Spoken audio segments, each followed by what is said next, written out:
Тукай үзе иҗаты үлемсез 26 апрельдә энергетик мәдәният сараенда бөек шагыйрь Габдулла Тукай тууына 135 ел уңаеннан туган телем иркәгүлем әдәби музыкаль кичәсе узды. Аны Адамнар татар мәдәнияте клубы үткәрде.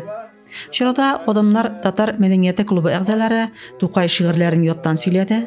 Тәсим Фәннур Миникаевлар шагыйрьнең җырларын аһаңлы итеп башкарды.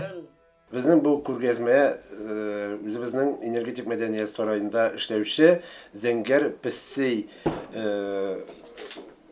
художество түгәрәге эшләгән әйберләр биредә безнең, менә минем кулда бу инде балаларның эшләгән әйберләре, бу безнең Шүрәле әкиятеннән Шүрәле нәтиҗә ясаганнар биредә инде Шүрәле персонажы һәм менә монда инде менә Аждаһа, монда менә Убырлы карчык йорты, монда Ябалак утыра, менә монда инде Тукайның шигыре буенча эшләнгән инде төлке белән карга.